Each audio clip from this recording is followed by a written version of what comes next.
I sat in the worn wooden seats of Fairhaven's old college hall, surrounded by the low buzz of proud families and the soft rustle of graduation robes. My hands were clenched together in my lap, but my eyes never strayed from my son. Adrian stood at the front of the stage, his name rolling out over the loudspeakers to a wave of applause, a deep crimson sash draped neatly across his shoulders. He looked taller than I remembered, more sure of himself, and for a moment I forgot how to breathe. This boy, my boy, the one I carried through years of fear and silence, was now a man the world couldn't overlook. The dean grasped his hand firmly and passed him a diploma, a rolled sheet tied with ribbon. But to me, that paper looked like a staff of power. Adrian had ranked among the very best of his class. No one else had kept their grades so spotless. The professors murmured about his potential, their voices carrying more excitement than caution. Companies had already begun to take notice, and even institutions across the ocean had reached out quietly. Ravenswick, Northshire, an advanced program in genetic research that could set him straight on the path to discovery. His horizon was wide open, and as the audience rose to its feet, I clapped until my palms stung. Yet beneath all that pride, a heavy weight settled in me. My smile stayed fixed in place, but inside my chest ached with the truth of what was coming. Within 10 days, I would no longer be Mrs. Harlow. 18 years of marriage to Richard would vanish in a courthouse, dissolved by a few signatures on paper, as if those years hadn't been my entire life. The cruelty of the timing was not lost on me. The very week my son's future was beginning, mine was unraveling. Richard sat several rows behind me, stiff-backed in his suit, arms folded, his expression more duty than joy. His hands never clapped with the same force as mine. He had never looked at Adrian with the warmth I carried every day. To Richard, Adrian was not his child. He had tolerated him, lived in the same house with him, but true acceptance had never arrived. I felt the distance between us like a cold current brushing against my back, a gulf that had grown too wide to bridge. And yet, for 19 long years, I had tried. I convinced myself that if I worked harder, loved deeper, kept the home spotless and our lives stitched tight, Richard might one day soften. But men like Richard didn't change. His silences weighed more heavily with time, his absences grew longer, and eventually the truth came out. Another family. Another child. A secret life running right alongside ours. I should have been furious, but what I felt instead was a bone-deep exhaustion. The kind that seeps into your marrow and whispers that it's time to stop fighting unwinnable battles. So I fixed my eyes on Adrian, my anchor, my one undeniable victory. I had raised him into a man of both brilliance and kindness, even if his stepfather refused to see it. When the ceremony ended, the crowd spilled out into the courtyard, sunlight gleaming off the red brick walls, cameras flashing as families gathered for photos.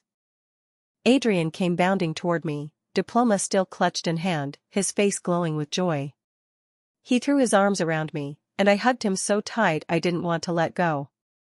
In that embrace, I found the strength to smile through everything falling apart.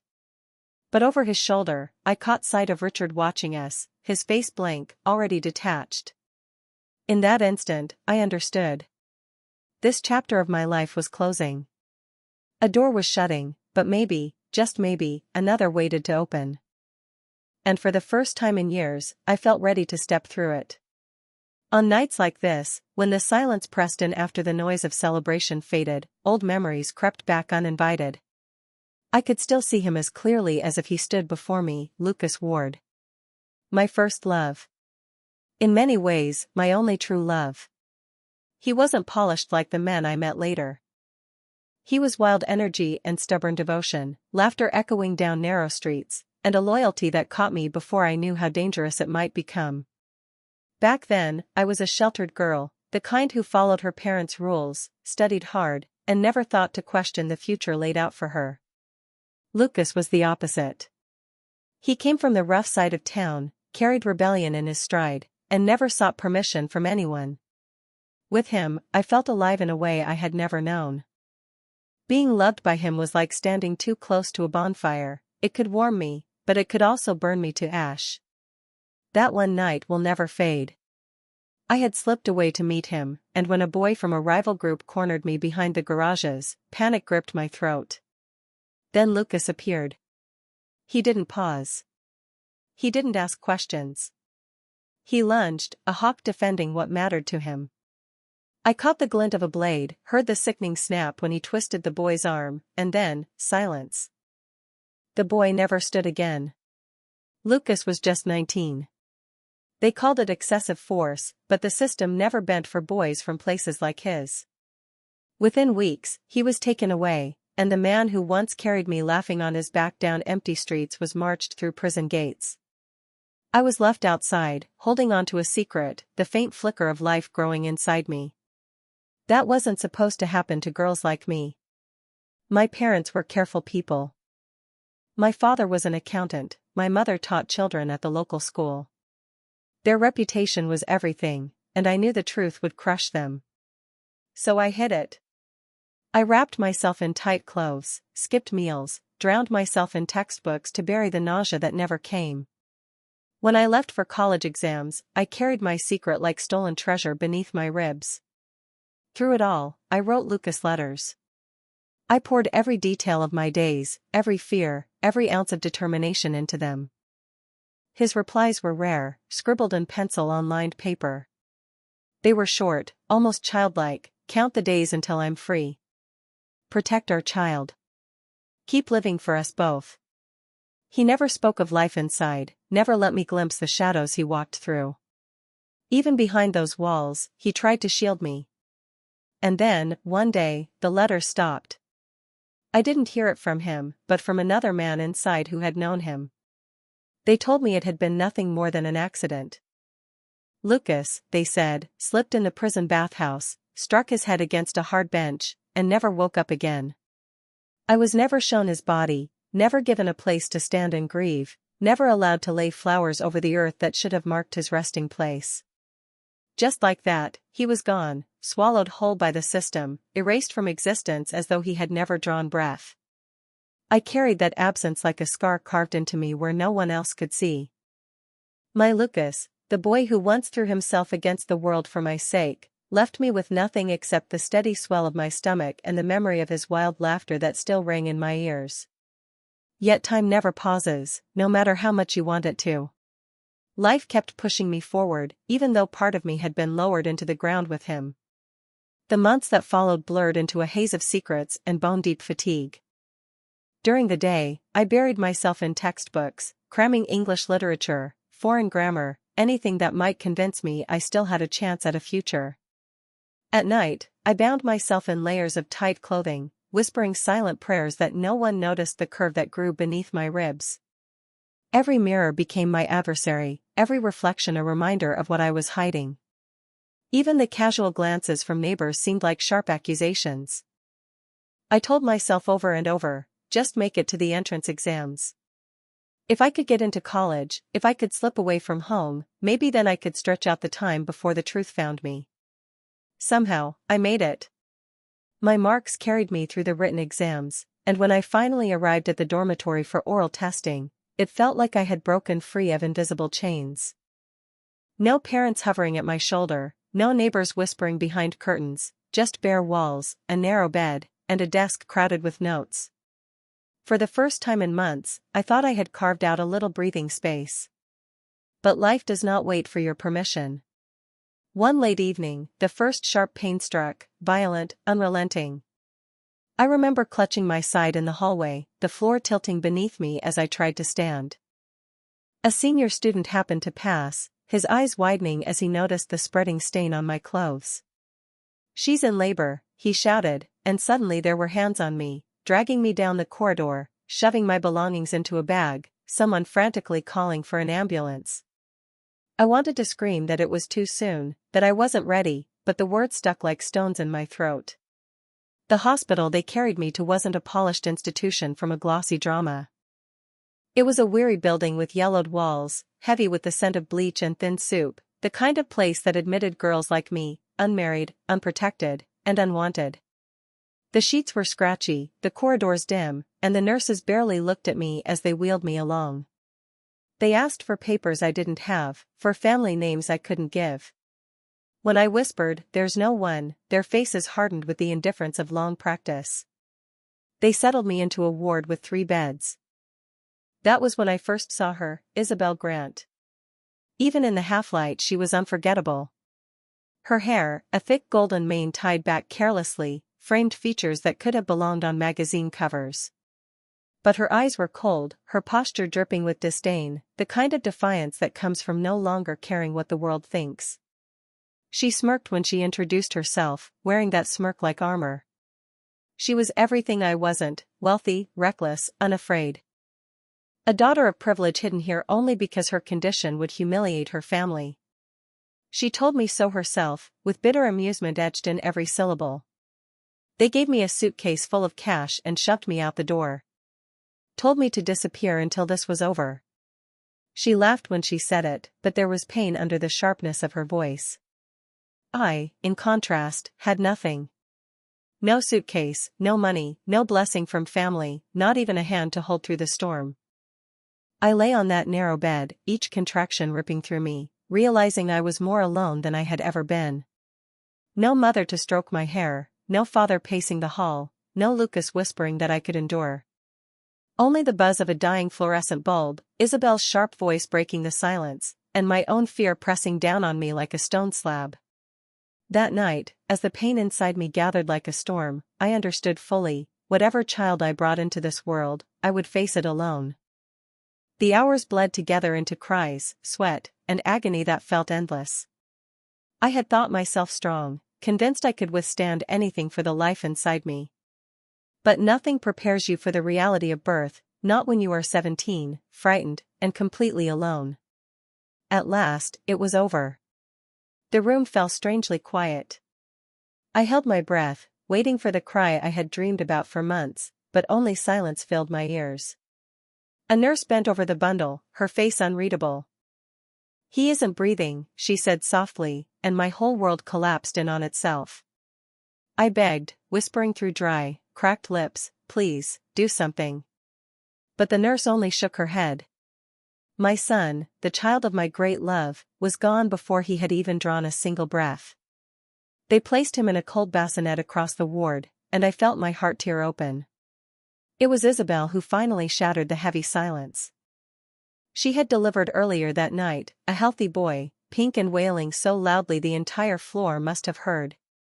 Now, slumped against her pillow, golden hair tangled, her body trembling with fatigue, she looked at me. "Look at you," she said, her voice sharp and cruel. "No papers. No family waiting outside. No one to fight for you." I wanted to beg her to stop, but I had no strength left to speak. She studied me for a moment longer, then cast her gaze toward the still bundle at the far side of the room. And then, with unsettling calm, she offered words that would echo in my life forever. "Take mine." At first, I thought I had misunderstood. But she repeated it slowly, carefully, as if it were the most natural suggestion in the world. "Take my baby. He's strong, loud, stubborn already. You'll leave this place with him, and I'll sign whatever they want signed. My family will believe he died, just like yours did." I shook my head, tears streaming. "That's impossible. I can't." "You can," she cut me off firmly. "And you should. You wanted a future for your son, don't let it slip away. Mine will never have one with me. I don't want him." Her voice cracked, but her eyes stayed fierce, almost daring me to refuse. She glanced around, lowering her tone. "No one's watching. No one cares what happens here." I followed her eyes. The nurse hadn't so much as glanced at us in hours. Papers lay stacked high by the door. No bracelets marked our babies, no security, no questions. This place felt like it existed outside the world, a forgotten corner where anything could happen, and no one would ever know. "If we do this," she whispered, "no one will stop us." A moment later a nurse drifted by. She glanced into the room, her eyes brushing over the 2 bassinets, and then she kept walking. Maybe she understood. Maybe she simply chose not to get involved. I'll never know. I remember staring after her, stunned, unable to believe what was happening. The thought itself felt monstrous. My baby, Lucas's baby, lay still and cold only a few feet away, while another child squirmed and cried at arm's length. To take one for the other seemed like a sin too heavy for any soul to carry. But the longer I stared at that tiny, silent body, the harder it became to imagine leaving with empty arms. Guilt and longing tore through me. I pressed my fists to my eyes, whispering broken apologies to the child I had lost, promising I would never forget him, that I would always love him. And then, with hands shaking so violently I thought I might drop him, I reached for the child Isabel had brought into the world. His fingers wrapped around mine, small and warm, pulsing with life. In that instant, something inside me shattered and mended all at once. Before dawn broke, under the weary indifference of nurses too tired to care, Isabel and I quietly switched the bassinets. No questions asked. No protests raised. Whether unnoticed or deliberately ignored, no one stopped us. The papers were filled out, signatures scribbled, and the boy was written down as mine. My hand trembled as I signed the birth form, sealing the lie. From that moment on, in every official record, he belonged to me. There was no trace of Isabel, no echo of the truth. I named him Adrian. For 20 years, I carried that secret like a stone chained to my heart. To the world, Adrian was my son. And in every way that mattered, he truly was. I was the one who fed him, rocked him to sleep, listened for his first words, wiped away his tears, and clapped at his every milestone. I loved him with a fierceness that made bloodlines irrelevant. But when the nights were long and silence pressed against me, I remembered the child who had never drawn a breath, and I wondered if he could ever forgive the choice I had made. Life after Adrian's birth became a blur of roles I was far too young to play. I was barely more than a girl, yet expected to be both mother and wife. And somehow, life demanded I be both. It was during those fragile, unsteady years that I met Richard Harlow. A firefighter by trade, he carried himself with the kind of quiet authority people respected without question. Tall, broad-shouldered, his uniform pressed to sharp lines, he seemed steady in a way that drew me in. To a woman like me, scarred by grief and weighed down by secrecy, his stability felt like a promise. When he asked me to marry him, there were no flowers, no romantic gestures. His proposal was plain, delivered with the certainty of a man who had considered the facts and come to a decision. "I won't ever love your boy like he's mine," he told me one evening, his voice even, almost clinical. "But I'll be there. I'll provide. I'll stand in the picture beside you." It wasn't the proposal a young woman dreams of, but I said yes. What other choice did I have? I needed something solid beneath my feet, someone who could give Adrian the sense of family I couldn't provide alone. I told myself honesty was better than illusions, that maybe over time Richard's heart might soften. But hearts don't change just because you hope they will. Our marriage unfolded more like a contract than a love story. We shared a roof, meals, and the never-ending grind of daily routine. For nearly 5 years we tried to have a child together. We sat in sterile clinics, endured cold hands and cold voices of doctors who told us there was no reason we couldn't conceive. But year after year passed with nothing. The silence of empty rooms grew heavier, and I could feel Richard's patience thinning like smoke slipping through open fingers. And then the truth surfaced, what I had feared but always suspected. Richard had carved out another life away from me. Another woman. Another child. A second family, as though ours had never been enough. Strangely, I didn't rage. My heart had been numb too long. Fury takes energy, and mine had been spent entirely on raising Adrian. So I worked. I poured myself into tutoring, becoming the English teacher people whispered about in town. The one who made children stumble through Dickens in the original, who helped businessmen negotiate contracts overseas. The pay was never lavish, but it was enough. Enough to buy Adrian books, enough to send him on trips, enough to give him a life not stained by want. As for Richard, he was there but not present. A figure more than a partner. We lived under the same roof, but not in the same life. He never harmed me outright, but neither did he care in the way a husband ought to. His affection was measured out sparingly, his words clipped, his presence always shadowed by the knowledge that pieces of him belonged to someone else. 18 years passed like this. 18 years of dinners eaten in silence. 18 years of birthdays marked with polite gestures instead of joy. To those outside, we looked steady, respectable. Inside, I felt like a visitor in my own life, held in place by duty instead of devotion.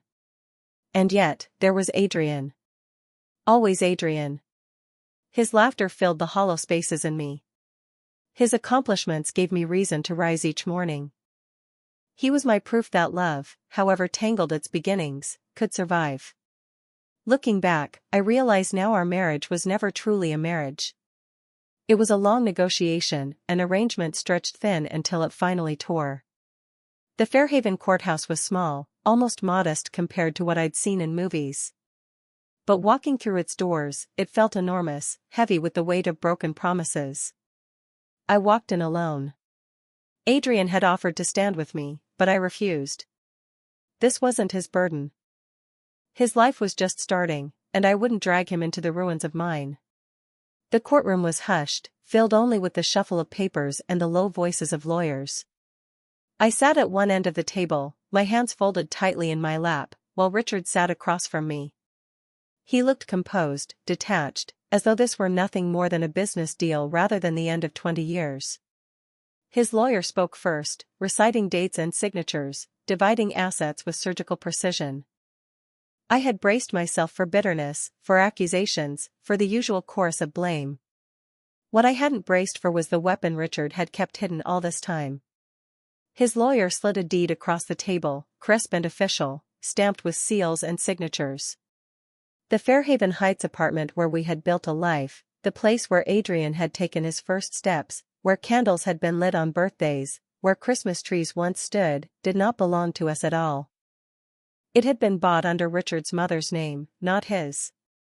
Every corner of that Fairhaven Heights apartment, every wall I had scrubbed, every curtain I had sewn with my own hands, it had never been mine at all.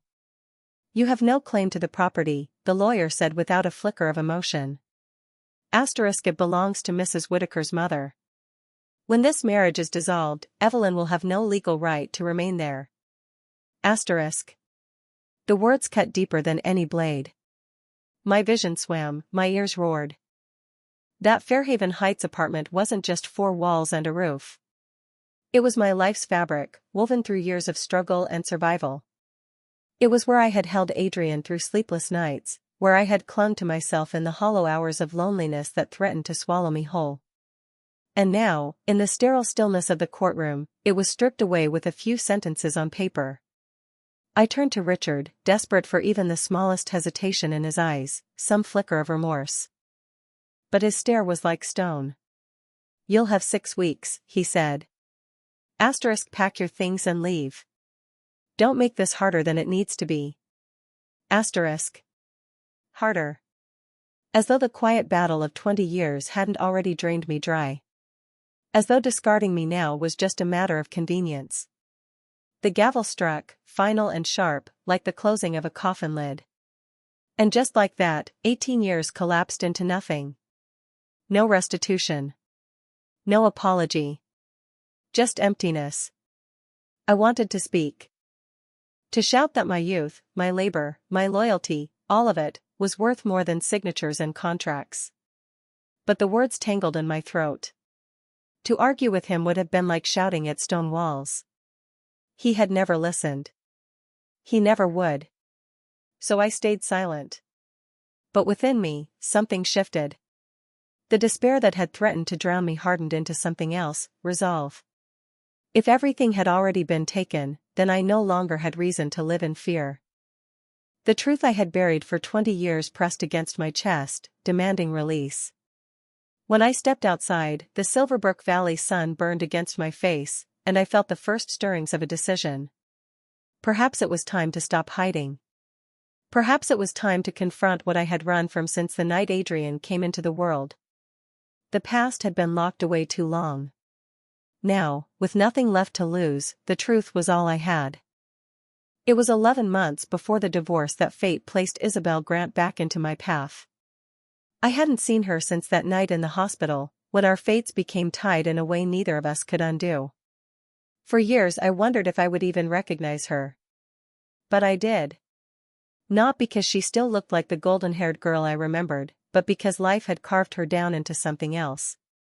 She was outside a little cafe in Fairhaven, folded into a chair, a scarf wrapped around her head though the day was warm. Her once brilliant hair had thinned, her cheekbones jutted sharply against pale skin. The proud tilt of her chin remained, but now it trembled with weakness. I hesitated, unsure whether to approach, until her eyes lifted and locked on mine. In that moment, she knew me. "Clara Harlow," she rasped, voice thin but steady. I thought I'd never see you again. We sat together at a corner table, dishes clattering, strangers talking all around us, none of them aware of the secret tethering us. For a long time we didn't speak of it. We talked of the weather, of town gossip, of trivial things. Then she leaned closer, her voice dropping. "I've been sick for years," she said.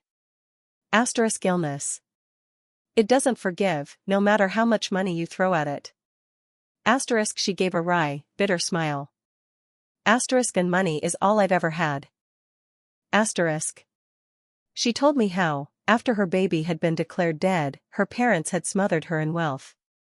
Houses, accounts, investments, anything to cover the scandal, anything to bury the shame. They washed their hands with money, she admitted. And I let them. I spent my life running from the truth.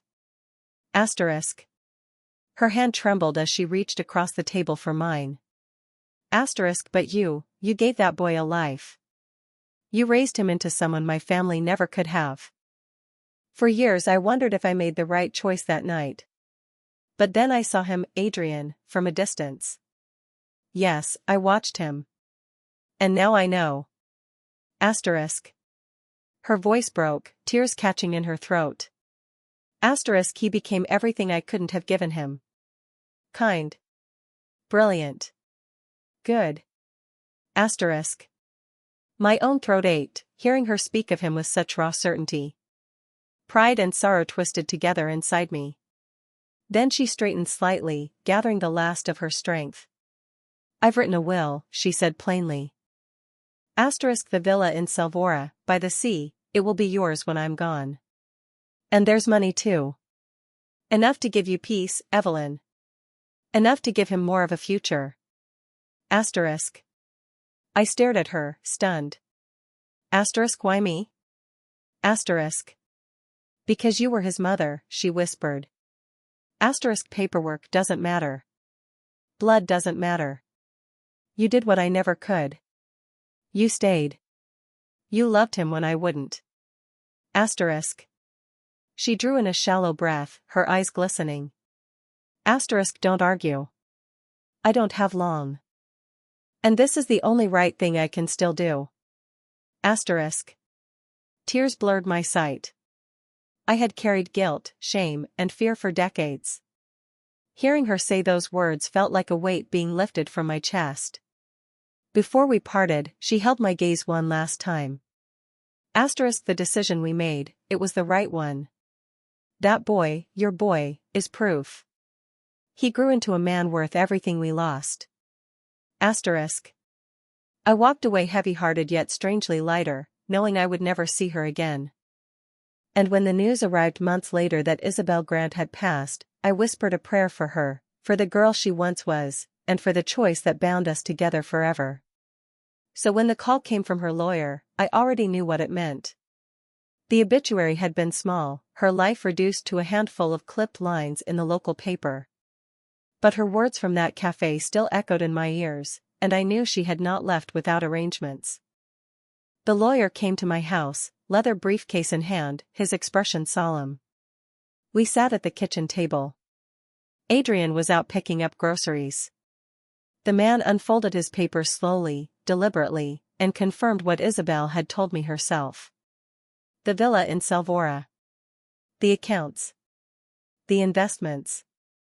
All of it was now mine. "Mrs. Whittaker," he said, sliding the papers toward me, *Ms. Hayes was adamant you inherit directly. No contest. No conditions. Asterisk. I nodded, numb. Wealth had never been something I chased. Yet there it was, placed before me like a final confession. But the weight of Isabel's inheritance wasn't measured in money, it was truth. The secret I had carried for 19 long years pressed down harder than ever, and I knew in that moment I could not keep it hidden anymore. That evening Adrian came home, his arms full of paper bags from the market, his cheeks pink from the winter air. For a heartbeat, I saw Lucas in him, his dark hair falling into his eyes, the sharp line of his jaw, and my breath caught. I waited until every grocery was unpacked before I asked him to sit with me. "There's something you need to know," I said, my voice trembling. "Something I should have told you years ago." His brow furrowed, concern etched into his face. Asterisk Mom, what is it? Asterisk. And so I told him everything. From that night in the hospital, to the stillborn child, to the impossible offer Isabel had made, to the moment I carried him out of that place as my own. Each word felt like ripping a bandage off a wound that had never healed. I braced myself for the worst, for anger, for rejection, for him to see me as a thief of the life that should have been his. When I finished, silence filled the kitchen. Adrian stared at me, his eyes wide, his fists clenched tight in his lap. My chest pounded so loudly I could hardly breathe. Then, slowly, he rose, crossed the small space between us, and sank to his knees beside me. He wrapped his arms around me, strong and steady, his voice low and certain. "You're still my mother," he whispered. Asterisk, you've always been my mother. Blood doesn't change that. You raised me. You loved me. That's what matters. Asterisk. Tears blurred my vision as I clung to him, sobbing into his shoulder. For 19 years I had feared this moment, convinced that the truth would tear us apart. Instead, it became the very thing that bound us tighter. The chain I had carried so long fell away, leaving me raw, trembling, but free. I whispered apologies, promises, words I had rehearsed in my mind 1,000 times. He only shook his head. Asterisk, you don't owe me an apology, Mom. You gave me a life. You gave me love. That's more than anyone could ask for. Asterisk. In that embrace, I felt something deeper than forgiveness, I felt release. My son had chosen me, not because of blood, but because of love, and I realized that was the stronger bond. For the first time in 2 decades, I could breathe without guilt. I could look at him without the shadow of a lie between us, and in his eyes I saw not loss, but hope. The months after Isabel's passing carried me forward into a new life. Adrian had grown into a man with dreams of his own, and soon enough those dreams twined with Sophia Bennett, the bright-eyed girl who had stood beside him through his studies, through the storms of our family, through every trial. Their wedding was simple but radiant. In a chapel on the edge of Fairhaven, sunlight poured through stained glass as I watched Adrian's hands tremble while sliding the ring onto Sophia's finger. My son, the boy who once held my hand nervously on his way to school, now stood as a husband, ready to build his own family.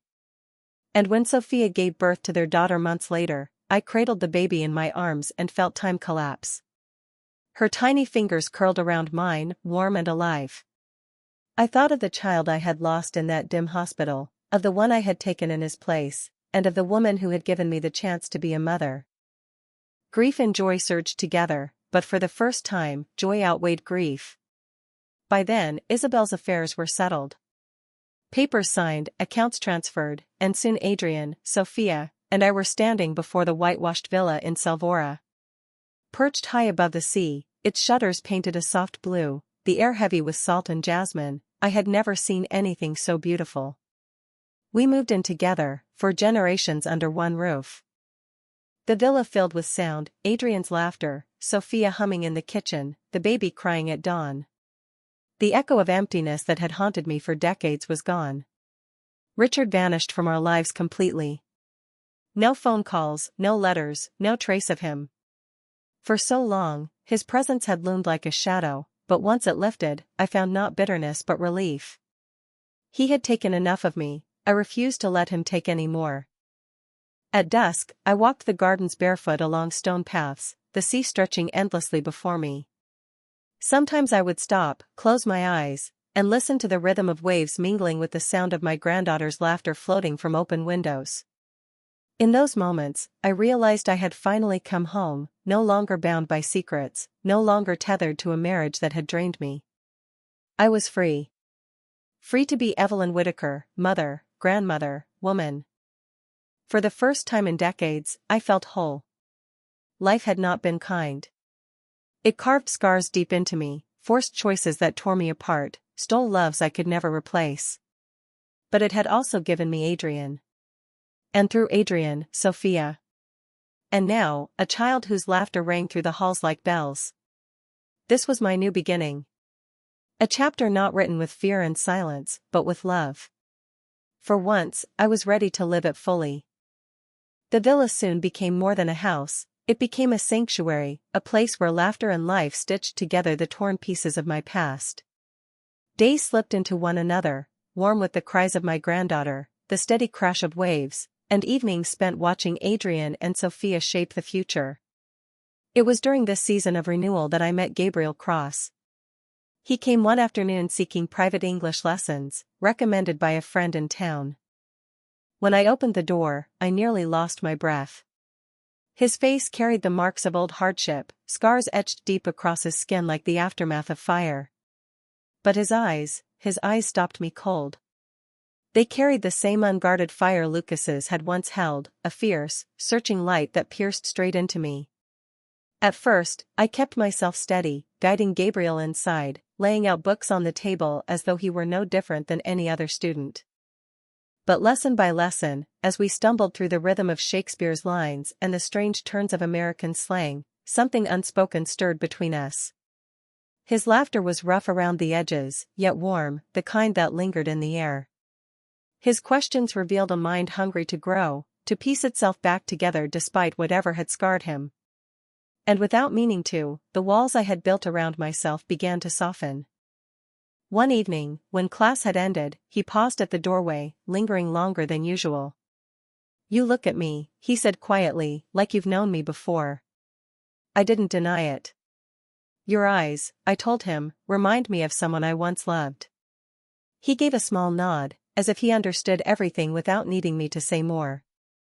In that silence, I felt a fragile thread stretch between us, delicate but undeniable. It wasn't like Lucas, not a blaze of recklessness and fire that consumed me too fast to think. With Gabriel, it was different. It crept in gently, like a tide rising so slowly you don't notice until you're surrounded. He didn't erase the pain of my past, he simply stood beside it, beside me, and somehow, that was enough. Meanwhile, the Salvora villa unfolded around us like a dream I never dared to imagine. Adrian threw himself into his work, Sophia glowed with the quiet confidence of motherhood, and their little girl toddled barefoot through the courtyard, her laughter chiming like bells in the salt air. Our family dinner spilled with noise and warmth. We crowded around the long wooden table, plates piled high, voices overlapping in stories and laughter. For the first time, I was not surrounded by absence, but by abundance. Sometimes, I caught Gabriel watching from the terrace, his eyes soft, a faint smile tugging at his lips, as if asking silently whether he might belong here too. And when, one evening, he finally pulled up the empty chair beside me, my heart already knew the answer. It struck me then how life had wound its way full circle. I had lost Lucas, but in Gabriel's eyes, I saw the chance to love again, not to replace the past, but to honor it. I had carried secrets that nearly destroyed me, yet now I was free to live without shame, to open my heart without fear. One night, as I tucked my granddaughter beneath her quilt, she clutched my hand and whispered, "Grandma, don't leave." I kissed her forehead, brushing back her soft hair, and promised, "I'm not going anywhere." And for the first time in my life, I truly believed those words. I often think back to that frightened girl of 17, lying alone in a hospital bed, convinced her life had ended before it began. If I could reach across time, I would tell her what I know now, that survival is not the end of the story, only the beginning. That love can return in forms we never expect. That family isn't written in blood, but in the courage to choose one another, again and again. At 39, I once believed my story was already over. But here, surrounded by love, by laughter, by the promise of second chances, I finally understood the truth. My life wasn't ending.